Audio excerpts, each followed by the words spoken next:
Baik teman-teman, Assalamualaikum warahmatullahi wabarakatuh. Teman-teman semuanya, pada video kali ini saya akan membahas tentang kedua mazhab yang dimana mazhab itu memiliki latar belakang yang berbeda. Tentunya yang pertama itu ada mazhab Lausanne, yang dimana mazhab Lausanne ini dilatar belakangi oleh perjanjian Lausanne pada tahun 1923, yang dimana merupakan perjanjian perdamaian yang dinegosiasikan pada Perang Dunia Pertama. Dan juga ada mazhab Cambridge, yang dimana mazhab ini itu dilatar belakangi oleh sebuah aliran pemikiran ekonomi yang berkembang pada abad ke-20, tentunya di Inggris dan juga di Universitas Cambridge. Oke, tentunya di sini saya sendiri juga. Saya ini akan ditemani oleh kedua bintang tamu yang pertama yang akan membahas tentang mazhab Lausanne. Oke, kepada bintang tamu boleh masuk ke forum. Nah teman-teman, kita ini sudah kedatangan tamu ya, teman-teman semuanya. Kita sapa terlebih dahulu ya. Oke, bagaimana kabarnya kakak-kakak? Boleh perkenalkan diri terlebih dahulu. Baik, nama aku Rani Raini, dari jurusan Ekonomi Pembangunan, Fakultas Ekonomi dan Bisnis di Universitas Siliwangi. Saya juga Fitri Ramadhanti dari jurusan Ekonomi Pembangunan, Fakultas Ekonomi dan Bisnis dari Universitas Siliwangi. Oke, terima kasih. Di sini tuh kita akan membahas tentang mazhab Lausanne. Langsung saja mungkin ya ke pertanyaan yang pertama untuk Karani terlebih dahulu ya. Apa yang Karani ketahui gitu tentang mazhab Lausanne ini?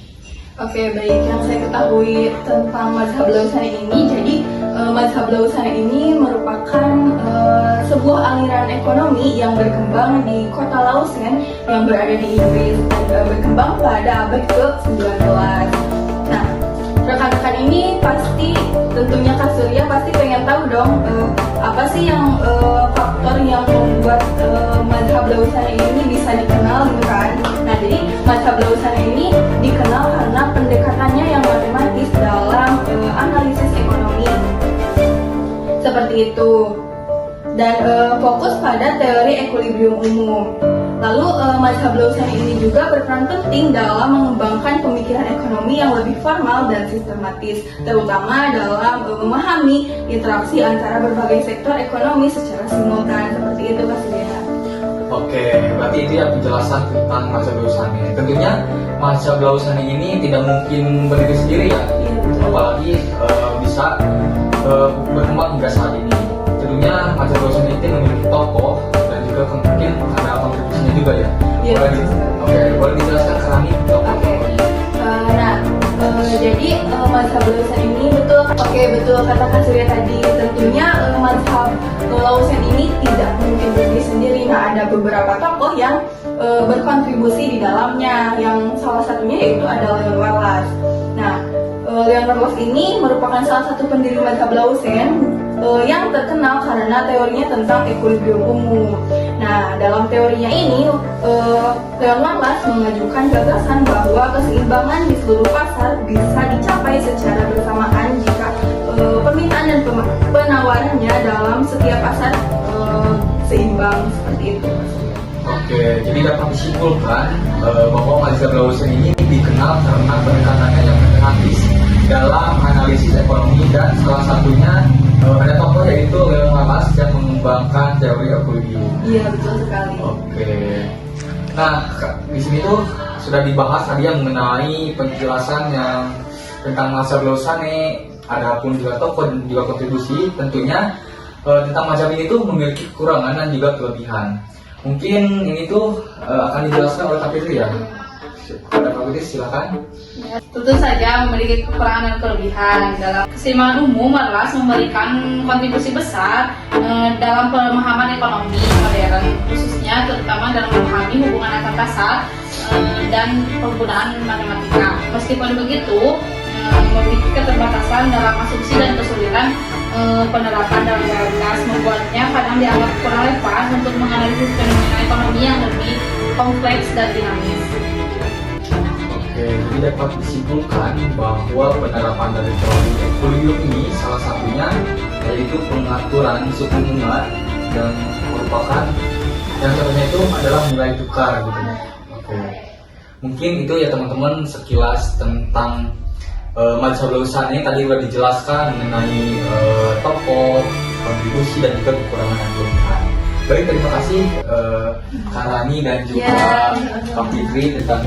Oke teman-teman, tadi kita udah membahas tentang mazhab Lawsani yang dimana tadi itu udah dibahas tentang pengertiannya, mazhab Lawsani itu apa, siapa, dan juga tokoh serta kekurangan dan juga kelebihannya. Nah, yang seperti saya jelaskan di awal, di sini tuh kita akan membahas dua mazhab. Yang pertama tadi udah Lawsani, dan kedua itu ada mazhab Cambrai, yang dimana akan dijelaskan oleh bintang tamu kedua saya. Kepadanya disilakan untuk masuk ke forum ini. Oke teman-teman semuanya, kali ini kita udah kedatangan bintang tamu nih, bintang tamu yang kedua. Gimana nih kabarnya kali ini? Baik. Oke, boleh perkenalan diri terlebih dahulu. Kenalin, nama aku Debbie Utami. Aku dari jurusan Ekonomi Pembangunan, Fakultas Ekonomi dan Bisnis Universitas Siliwangi. Oke. Baik, perkenalkan nama aku Rijal, aku dari Universitas Siliwangi di jurusan Ekonomi Pembangunan, Fakultas Ekonomi dan Bisnis. Oke, Kak Debbie dan Kak Rijal, tadi itu udah dibahas ya yang di awal itu kami yang pertama sudah membahas mengenai mazhab Lawsani. Karena kan kita membahas dua mazhab, di sini tuh kita yang kedua itu membahas tentang mazhab Cambrai. Nah, untuk yang pertama mungkin saya akan bertanya kepada Kak Rijal terlebih dahulu ya mengenai mazhab Cambrai ini. Ya, Kak Rijal nih, apa nih yang Kak Rijal ketahui mengenai mazhab Cambrai ini? oke, mazhab Cambrai ya. Oke, nah mazhab Cambrai ini itu adalah mazhab yang berkembang di Universitas Cambrai ya, tepatnya di Inggris. Nah, mazhab Cambrai ini memberikan kontribusi besar atau signifikan terhadap teori ekonomi yang ada pada saat ini. Nah, pada mazhab ini itu fokus utamanya itu adalah untuk memahami bagaimana faktor-faktor seperti permintaan, penawaran, utilitas, serta proses peran pemerintah berinteraksi untuk menjaga stabilisasi ekonomi. Nah, di sini ada tokoh yang mana tokoh tersebut ini sangat terpelopori pada mazhab Cambrai ini. Nah, tokoh ini adalah dia seorang ahli ekonom yang mana dia lahir di Inggris. Dia sangat terkenal di Inggris gitu. Nah, dia itu namanya adalah Alfred Marshall. Nah, Alfred Marshall ini dia memiliki karya ya, buku yang judulnya itu Principles of Economy. Nah, di buku ini dia memiliki salah satu teori yang mana teori ini masih digunakan sampai saat ini gitu. Nah, teori ini itu adalah teori permintaan dan juga penawaran. Oke, Kak Rijal, tadi itu udah dibahas ya mengenai mazhab Cambrai, yaitu tentang tokoh dan juga kontribusi. Tentunya dari mazhab ini tuh harus ada penerapan gitu untuk era sekarang juga misalnya gitu.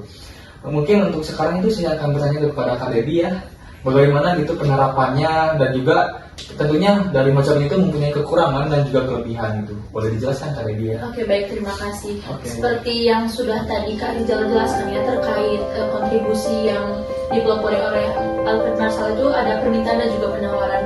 Nah, hal itu tuh permintaan dan juga penawaran itu cukup kompleks gitu, cukup masih sering digunakan di era modern kali ini gitu.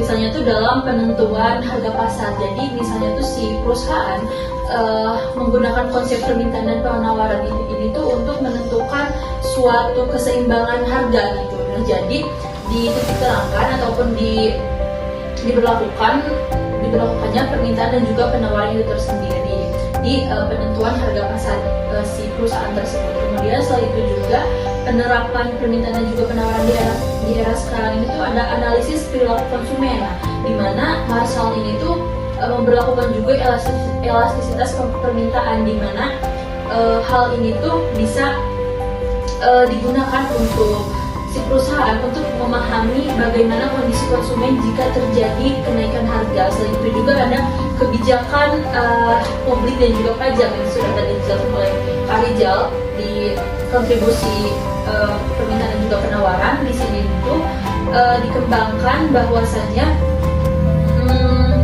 afirmasi ini tuh permintaan dan juga penawaran ini tuh berlaku di pajak ataupun subsidi. Jadi misalnya itu terhadap harga pasar dan juga kuantitas barang di suatu pasar tersebut. Contohnya dengan mengetahui elastisitasnya, memperkirakan bagaimana pajak ataupun harga-harga di suatu perusahaan tersebut. Seperti itu. Kalau misalkan terkait kekurangan dan juga kelebihan pastinya juga ada, karena di permintaan dan penawaran di mazhab ini tuh adanya kelebihan dan juga kekurangan yang sudah pastinya. Nah, dari secara keseluruhan kelebihan teori permintaan dan penawaran ini tuh seperti yang sudah tadi dijelaskan bahwasanya akhir masalah ini tuh permintaan dan juga penawaran ini tuh berlaku di pajak ataupun subsidi. Jadi misalnya itu terhadap harga pasar dan juga kuantitas barang di suatu pasar tersebut. Contohnya dengan mengetahui elastisitasnya, memperkirakan bagaimana pajak ataupun harga-harga di suatu perusahaan tersebut. Seperti itu mungkin. Kalau misalkan terkait kekurangan dan juga kelebihan pastinya juga ada. Karena di permintaan dan penawaran di mazhab ini tuh adanya kelebihan dan juga kekurangan yang sudah pastinya. Nah, dari secara keseluruhan kelebihan teori permintaan dan penawaran ini tuh seperti yang sudah tadi dijelaskan mampu mengukur analisis pasar untuk mencapai titik keseimbangan. Namun di sisi lainnya juga terdapat kelemahan, misalnya tuh asumsinya masih kurang relevan gitu. Jadi masih mengabaikan faktor-faktor sosial, psikologis, dan juga hal konkret terkait pasar non kompetitif seperti itu. Tapi secara keseluruhan ada dominan kelebihannya juga, tapi dibalik itu juga pastinya ada kekurangan terkait teori permintaan dan juga penawaran itu sendiri. Mungkin seperti itu. Jadi dapat kita simpulkan gitu, jadi dari mazhab Cambridge ini yang dipelopori oleh Albert Marshall yang mengembangkan teori permintaan dan juga penawaran, tadi juga disebutkan penerapan teori ini tuh masih relevan gitu hingga saat ini. Misalnya penentuan harga pasar dan juga analisis perilaku usaha. Gitu. Dan juga tadi sudah dijelaskan ya teman-teman mengenai kekurangan dan juga kelebihan yang dijelaskan oleh KDB tadi. Mazhab Lausane dipelopori oleh Leonard Marx dan Vilfredo Pareto menekankan pendekatan matematis dalam ekonomi. Mazhab ini berfokus pada keseimbangan umum atau general equilibrium yang berusaha menjelaskan bagaimana berbagai pasar saling berinteraksi dan mencapai keseimbangan secara simultan. Mazhab Cambridge dimiliki oleh pemikir seperti Albert Marshall, memiliki pendekatan yang lebih pragmatis dan fokus pada ekonomi makro serta dinamika jangka pendek. Marshall dikenal karena teori permintaan dan penawaran, elastisitas dan konsep keseimbangan parsial yang berfokus pada analisis individu pasar.